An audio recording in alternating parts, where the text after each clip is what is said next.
Welcome back to Class on Grass Podcast, Season 2, Episode 33. Yeah, well, we finally made it through that quite hectic intro, I must say so myself. Another one of those nights. Yeah, another one of those nights, we all get together. Producer Sutton is quite a humorous man, so oftentimes it takes upwards of, 25 minutes to get through an intro? I mean... There's technicalities and stuff that Technicalities, laughs, anyone can call it whatever they like, but, overall, we got through it in the end. We're and here. As we're nearing the end of the season now, there's maybe not as much happened this week, but more big things, this, defining moment. We did record on Wednesday, so it's kind of hard to find a lot of things with half a week, but that was just scheduling, so...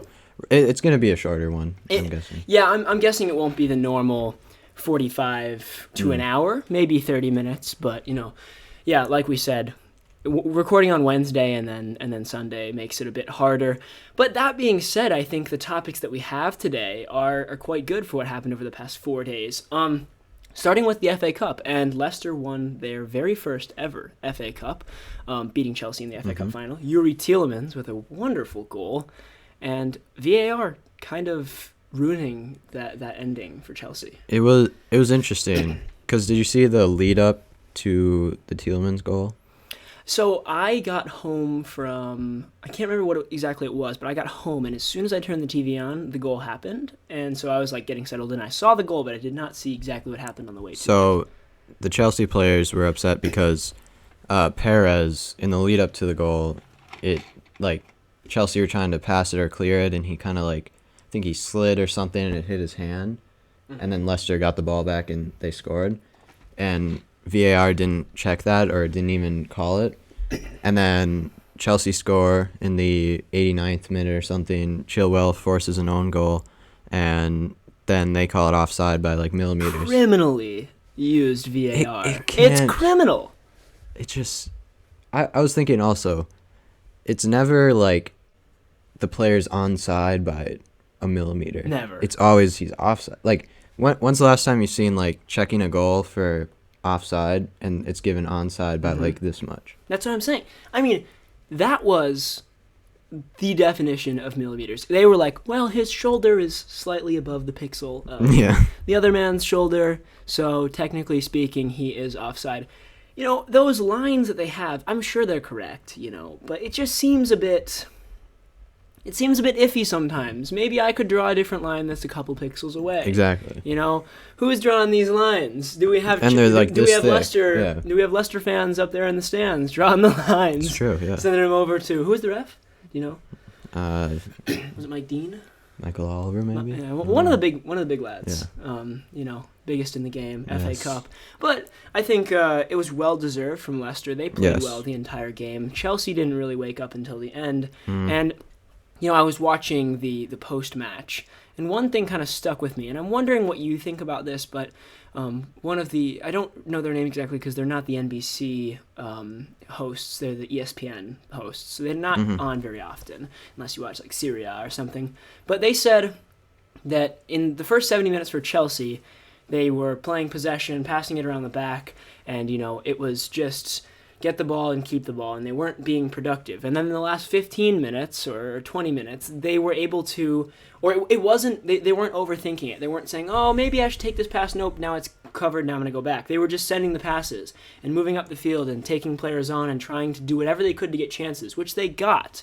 But he said, we don't see that enough in football anymore. It's too much tiki-taka. He used those exact words. It's too much tiki-taka, little passing that doesn't get you anywhere. The fans want to see really fast, really mobile, up the field, end-to-end football. And I don't know how to perceive that because we've kind of grown up in an era where tiki-taka has taken over entirely. And it was more fun to watch than just passing it around. But is it more pleasing to the eye? And is it the more effective play style to win games? Because at the end of the day, it is about winning games. Yeah, I mean, well, to me, tiki-taka is not just possession. It's leading up to a goal. It's very fast passing. So I would disagree with how he said that, but also I do agree that it has, especially in the Premier League, I think every team is trying to just keep possession and doing a possession-based kind of style. Mostly after Man City and Pep did it, and they dominated the league. I think their first title. They're like, oh, so that works. We're gonna just try that. But also, I feel like it's more of just, like you said, kind of denying the opponent any chances until the end, and then you're hoping for a chance. It's not like, okay, we're going to go at them and, try and score, and if they score on us, then it's okay. But they're more trying just to be conservative and keep the ball, and then if they get a chance, because they have the ball the most, then they'll score. But I agree, it's not as pleasing to the eye to watch. I do think it's why Leeds have gotten a lot more press this year than many other teams. I think that throughout the season, and way more this season than we've seen in the past, as last season and the season before, Liverpool kind of took the crown for this, but we're not seeing much fast-paced goal scoring at its finest where you can bag 5 goals against a team. Mm-hmm. So Leeds have done that throughout the season. Obviously, though, they don't have the firepower to maybe consistently do that. They also every concede game. A lot too, but that's just part of it. Exactly. And Liverpool last year and the year before, you could argue, didn't concede that much because of Virgil van Dijk, but he was injured, and I think they changed things around, maybe got a little bit more hesitant when they played.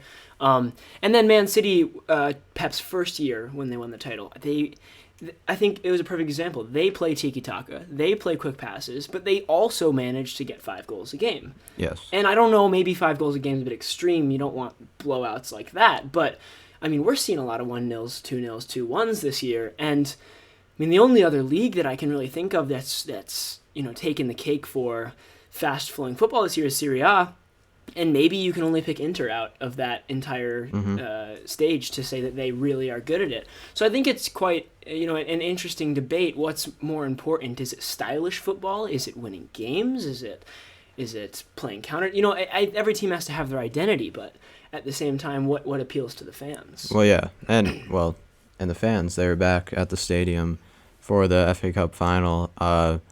It seemed from like an overview shot, it was just selling the first ring of Wembley. What's that, like 20,000 maybe? So in total, I think it was 22,000. 22, all right. So they had the bottom half almost person to person. Yeah. And then the top half was, as we've seen in the past, I think there's like 3 levels. Mm-hmm. When you looked at the very top of Wembley, though, it was one person and then like 12 seats, and then one person or like a group and then like 12 seats. So it's really spread out. Or like the banners and stuff. Yeah, they had some banners around. But when there was stands at the top, it was very spread out. But I remember watching the game just smiling like the whole time because I could hear the fans and they were loud, and it was like they would for the first time in ages pan from here's the game, now here's this group of fans reacting. And it wasn't like, oh, here's this singular person in the stands. It was like, look at these like 20 people all reacting to this. It was beautiful. For both the Tielemans goal and the Chilwell goal that was offside, both fan reactions like just erupted, and it was so loud, and people just flying everywhere, limbs, as they say. It was limbs. And, I was just like, I can't wait for that. Exactly. So hopefully, the Euros, I'm guessing, will have fans, I think they'll have limited capacity. The United States is opening up a lot more. I know Allianz Field in Minnesota, not Allianz Arena, but Allianz Field is looking to go back to full capacity for the next or the game after that home game. It's like June something. Adrian Heath did say to the press, I know this is a bit off topic, but Adrian Heath, the Minnesota United coach, did say to the press after their win against, was it the Whitecaps? No, that was last game. Last night? Yeah. Dallas. Yes, against Dallas. Their win, he said after that game that he's hoping, he loved the fans, but he's hoping that they're going to be full capacity next game. So, good to see just the improvement and the steady growth in how much people are able to do and support the game. I guess we could touch on that. United, 2 wins in a row, back to back. Yeah, I'm very intrigued to see how they can carry this momentum. The one thing that I think is important to note is they were both very close, and they weren't typical Minnesota United in-season wins that we've seen in the past. I think last year, and maybe the year before is a better representation because that was pre-COVID, we would go out in the regular season and we would either lose and it would be close, or we would absolutely obliterate the other team. We would start out, I feel like we started out strong really in games. Yeah. And we would win like 4 or 5-0. And this is a totally different United side. Now, that doesn't take away from the feeling and the emotion from that game. I mean, I know you were in the crowd and I was at home, and there was no one in my house and no one near me, but I got up and started running around the kitchen and screaming because Laud put in that 94th minute winner, and which was not a pretty goal, by the way. No, but I mean, Reynoso had many chances as well.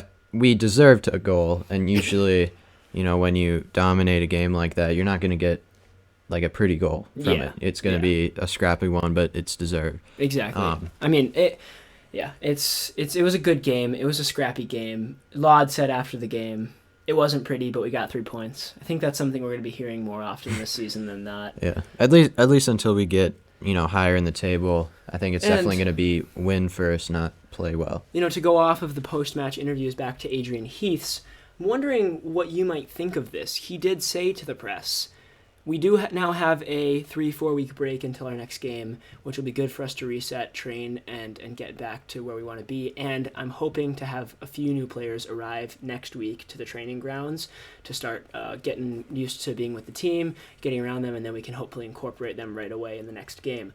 Who might they be? And like what exactly are we gonna, do you think, see from what Adrian Heath wants right now? Well, I know. Well, I hope I know, and I'm expecting the French striker that we signed. Are you talking Hanu? Yeah, because so he's not in yet. No, because I think he is he's probably joining after the French league is done, which is next week, right? Yes. But he said a few. He didn't say one.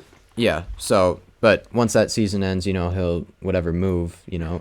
That takes a long time. Yeah. So, I think he'll get settled down in the next couple of weeks as well, and that's just going to be huge because, we started Ethan Finley again. I'm not going to say anything about that. And then also, I know they said Debasi would be back. Much needed. Next game, whenever that is. But he said he's definitely back that game. So I think those two. By the way, Tyler is playing incredible. Yes. Two clean sheets. 2 clean sheets, 2 wins since he started. He only had 2 shots on goal this game, but even last game, I mean, the saves this guy's making. Mm-hmm. I don't know.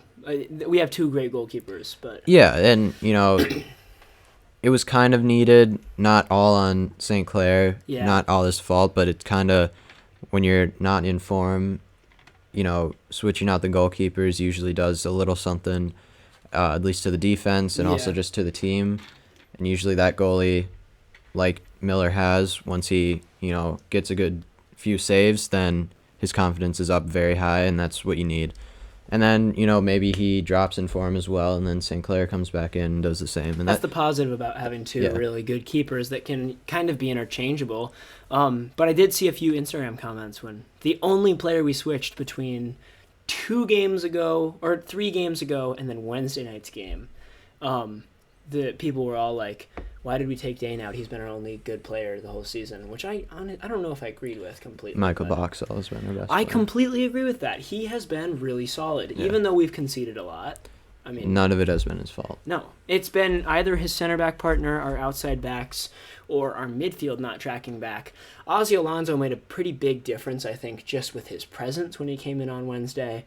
I didn't think he maybe touched the ball and moved it around like he's used to, but I think his presence in the midfield definitely helped deter. Yeah, it's always there. Yeah, and then Will Trapp finally had a really good game this past game against Dallas. So it's good to see our midfield starting to fire as well again. Yeah. So yeah, I think we're up to like 10th now in the West, and 6 points out of 4. 6 games. 6, really? Already? Yeah, we're 2-4. Oh yeah, we were 0-4, weren't we? Yeah. That's looking a lot better than 6 games, 0 points. Yeah, I mean it's a point per game. It's not great, but a point per game should leave you around the playoff. But wild card. I'd say more bottom half of the table, maybe a little bit closer to mid-table. But I think that recovering, I think Adrian Heath said it perfectly after the game. It's just, he said we came into these two games against, it was Vancouver, right, and Dallas, saying, everyone said in the locker room before Vancouver, 4 points is what we need in the next 5 days. And coming away with 6, although scrappy, although maybe not the way we wanted to play, is much better than 4. So we're going to go home and we're going to be happy and we're going to build off of it. Yep. And then kind of moving back to what else happened, moving back to the Premier League. Today, one of the rarest things ever to happen. Maybe the rarest, except for when you see him have a bicycle kick. I mean, yeah. But not only that, but the story behind it, and the year that this goalie has gone through. Yes. And, Alisson, Liverpool, it's 1-1 at West Brom.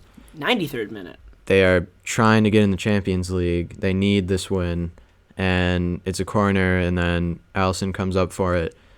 Just, you would think he is a top striker in the Premier League. You actually would. The way he controlled his body, rotated his head, flicked it on perfectly into the far post, wins it in the 95th minute.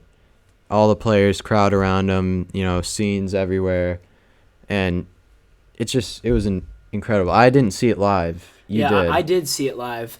And the best part about that experience, sitting there, I was with my dad, is that, so Alisson runs up. And my dad goes, imagine he scores a header here. No. Nice. And then immediately after scores a header, he said to the press after the game, he was like, Klopp, I looked at the bench to see if I should go up. I was getting no reaction from anyone. No one was telling me what to do, so I started jogging up, and then the assistant goalkeeper coach yelled at me, go, just do it. Yeah. And so he sprinted up, and, it seemed to work out. But, so you make sure the camera's on me here, but it was ridiculous how he, like you said, moved his body. He went up for the header, and then he rotated his entire upper half. And then I don't know what you would call it, but the motion that he got on his head to flick it, I mean, he directed that exactly where he wanted it. His back was away from the net. Yeah. And he fully, midair, turned his whole body. The body control was incredible. You texted me immediately after this. You went, Didier Drogba against FC Bayern. Yeah. Champions League 2012. That was his last game, right? For Chelsea? I don't know. I think, was it? Well, yeah, he went to the USL, didn't he? But... yeah, so that was a equalizer in the Champions League final, and it was pretty much the same thing. Yeah, pretty much the same thing, but he went near post, but it was the same, just rotation of the body. It was the other side. It was a corner from the other side, and he went near post, and it was kind of like, wasn't it bar down? Yeah. Yeah, but I mean, same. It was a Didier Drogba finish. Yeah. If I've ever seen it. But like you said with the post-match interview, it was one of the best I've heard. First he, thanked many of the Premier League clubs for supporting him after his father died. Yeah. Just I think a month or two ago. And then he also said, I'm too emotional. Football is my life. I've played ever since I remember as a human being with my father. I hope he was here to see it. And it was just, that was perfect. And he was crying after the game. Which, it's one of those things where, I think the emotion spreads. You can feel so much more attached to the game just when he is showing so much emotion. And I felt that moment after the game when, when he went over and hugged Klopp and they were both crying together. It's like, for one, that header might have single-handedly launched them into a Champions League spot for next season. First time a goalie has scored for Liverpool in their history, by the way. First time a goalie has ever scored a header in Premier League history. Yeah.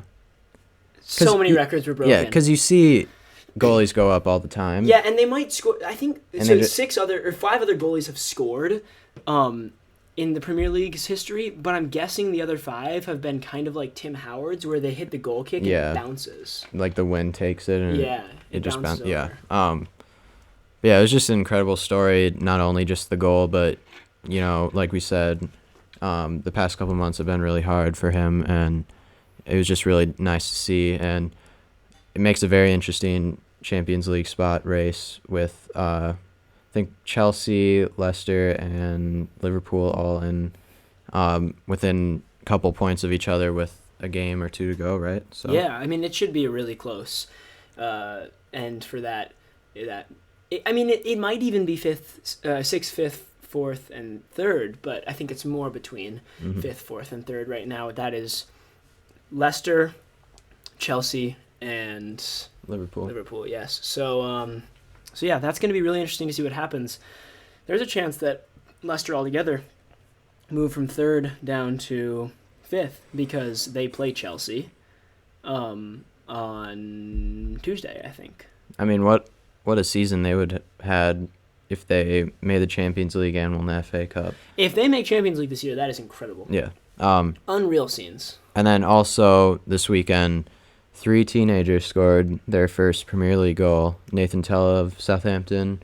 And then in the same game, Fabio Carvalho, also for Fulham, went bar down, which was actually a very nice goal. And then Daniel Jebison for Sheffield United, who beat Everton today as well, which 1-0 takes them out of European contention pretty much. Yeah, it is still possible, I think. Maybe not. Don't take my word for this. It is still possible, I think, though. But it is extremely unlikely now. And just to talk about Daniel Jebson for a minute, the goal that he scored wasn't... I mean, it was a very good poacher's goal. You know, he was in the right place, right time, good cross, didn't have to beat the keeper. The cross beat the keeper already. He was on the ground, and he just tapped it in. First Premier League player to score on... First Premier League player at age 17 to score on debut. Something like that. I don't know.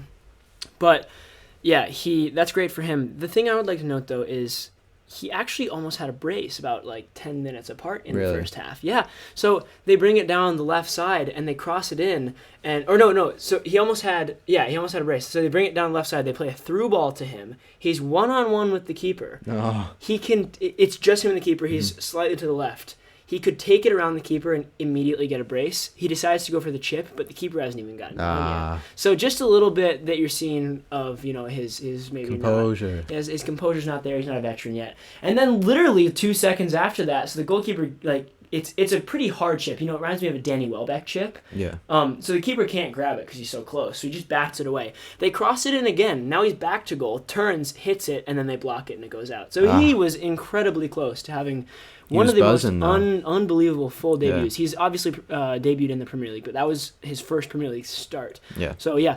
And like you said, Nathan Tella and Fabio Carvalho all scoring. So not maybe the people that you would hear about the most scoring that are young. Usually the lower table teams have more veteran squads that might be able to fight, and you hear those young players playing at the highest level. But 3 this week that are... not even close to the top half of the table. I mean, it shows, they usually wait till the last couple games when pretty much all the spots are chosen to play these young guys. But it shows they can still do it. And I feel like it would be much more fun to see them play throughout the season instead of just, games that don't really matter and they're just playing. Yeah, I was watching Sheffield United's game. I was like, where was this guy the whole season? Yeah. They could have used him a lot. I didn't really see much from Ollie Burke this year. Yeah, and Brewster. Yeah, exactly. So where was he all season? You never know. But, good to see them all scoring. Nathan Tella gets more time, though, right? Yeah, he has been in and out of the squad, but he hasn't started a lot, even though when he has been in the games, he's looked our best winger, so... It's just good to see young players doing bits. That's why I love watching the U18s. I was watching, I think it was Crystal Palace Chelsea, and trying to pick out who I think is going to be in the Premier League in 2 years. And I think I wrote them down on my phone. So in about 2 years, when I hear one of those names and it rings a bell, you gotta have it on record. You should say. Do you remember? No, I do not remember right now. I can try to dig them up and then. Let you guys know next podcast. But it was... I can't quite remember. It was CDM for Chelsea and a right winger for Crystal Palace. Both of them have already signed pro. Oh. But they're playing U18. And they do it weird over there. Have you noticed that? So they signed... half of the team has signed pro on some of these teams, and half of the team hasn't. But they're still all playing U18. So they sign a contract... giving them money, but they're on the same team. I just would find it so weird if I was playing with, my mate who's playing right wing is getting paid $40,000 a year to play this game and I'm getting nothing. Yeah. Like, it would just be so weird. But, it's kind of how it works over there. It's pretty cutthroat. And I think probably the guys who don't get signed. I think U18 is that year where you get signed for the under-23s, but they wait until you're after U18, right? Yeah. And so it's just like however many people get signed to go to the under-23 team. Mm-hmm. But yeah, it'll be interesting to see if, I'm watching the game in about 2 years and they those guys show up and I'm like, wow, I'm a good scout. Yeah. I should work for one of these teams. Yeah.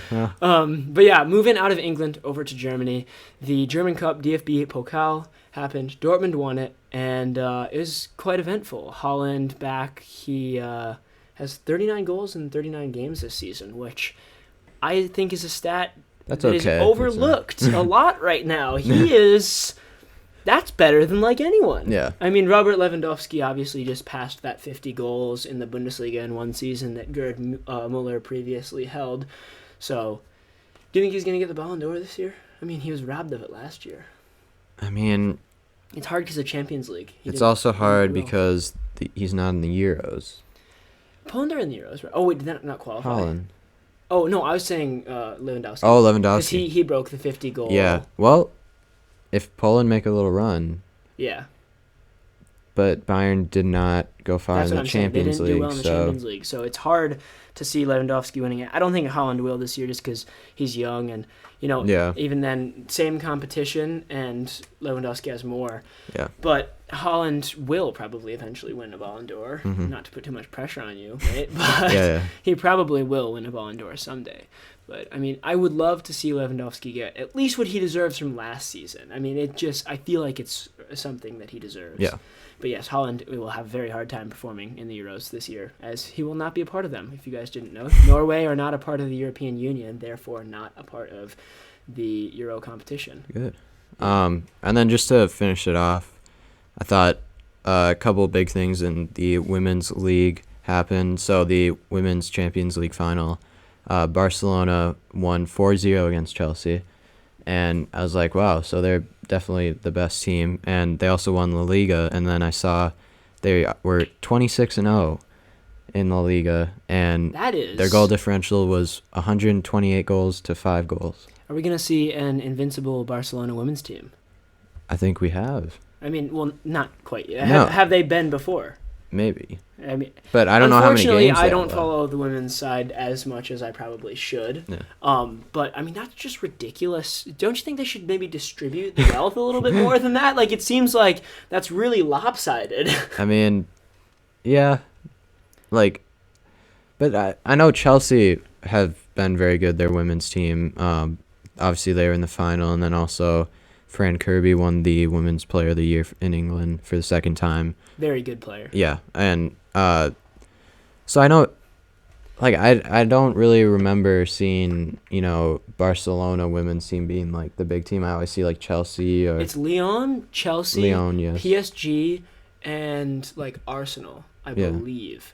I think they were the 4 teams in the semifinal of the Champions League about exactly maybe a little later than this time a year ago because the Champions League obviously took place a little bit later. I was going to mention last podcast, I was going to be like, oh, this is so interesting. It's the 1-year anniversary of our podcast because like the Champions League final, like we started, I don't know, a couple weeks before the Champions League final, and then I realized soccer was it's 2 months. Barely starting. Yeah, later. Right now. When did the Bundesliga it actually happen? I think it was today or yesterday that it came back. I saw a post about it. So we'll maybe next week. I'll have to check the exact dates. I can do that right now. But maybe next week will be the one year of us doing the podcast. It doesn't feel like 1 year. Did you ever think we were going to get to 1 year? Probably not at the start, but then once we kept going, I'd say it definitely became like, all right, I mean, this isn't much work and we like doing it, so I would think we would just do it until either we stop liking it or it just gets too much or too busy. And 43 episodes. 43. The first episode that we posted was June 15th, so we still have a month. Exactly 1 month. That's crazy, but we're close to a year. The one thing I would say though is, did you ever think we were going to have like such a high grade studio setup like we do now? No, again, because we started out with just the mic and we didn't have a camera. Do we still have it? Could I go grab it? I mean, Maybe. this is just a little backstory for all of you guys that are watching right now. So you zoom in on this. This is this is the first thing that we started out with, the condenser microphone iUcas. Mm-hmm. So, yeah. Don't listen to the first podcast. Obviously. I think in episode 10 we got one of these. Then we upgraded to 2, and then we got the table and the setup, and then just recently. Well, we were over there. Yeah, first, we were to the left, which you probably can't see. We had a. We should make a montage of like. We should, yeah. We had a like. It was like a coat hanger with a mirror on it and stuff that was hung up over there. And then we just used the coat hangers to hang up jerseys and put stuff on this little shelf that it had. I remember like the first day when we made that, I was like, gosh, this looks cool. Because we were doing it on the couch for a long time. And then when we started recording the couch started looking like, it was just like not the best. Well, we'll do something in a month from now. Yeah, we'll do a little montage of how far we've come, and at least that we think the levels we think we've achieved. But obviously you guys are here to tell us if we've actually improved as podcasters. But at least the stuff around us has. I think we're going to leave it at that for this week's podcast. How long is that running, Suddy? We're about 31. Yeah, so like we said, probably a 30-minute podcast for this week. Solid. Yeah, very solid that we were able to time that correctly. And we will see you guys next week with hopefully a little bit more to talk about. The Chelsea versus Leicester game will be happening on Tuesday, so that'll be a big one. Keep your eyes peeled for that. And other than that, I hope you guys have a great rest of your weeks, and we will see you guys next week. Peace.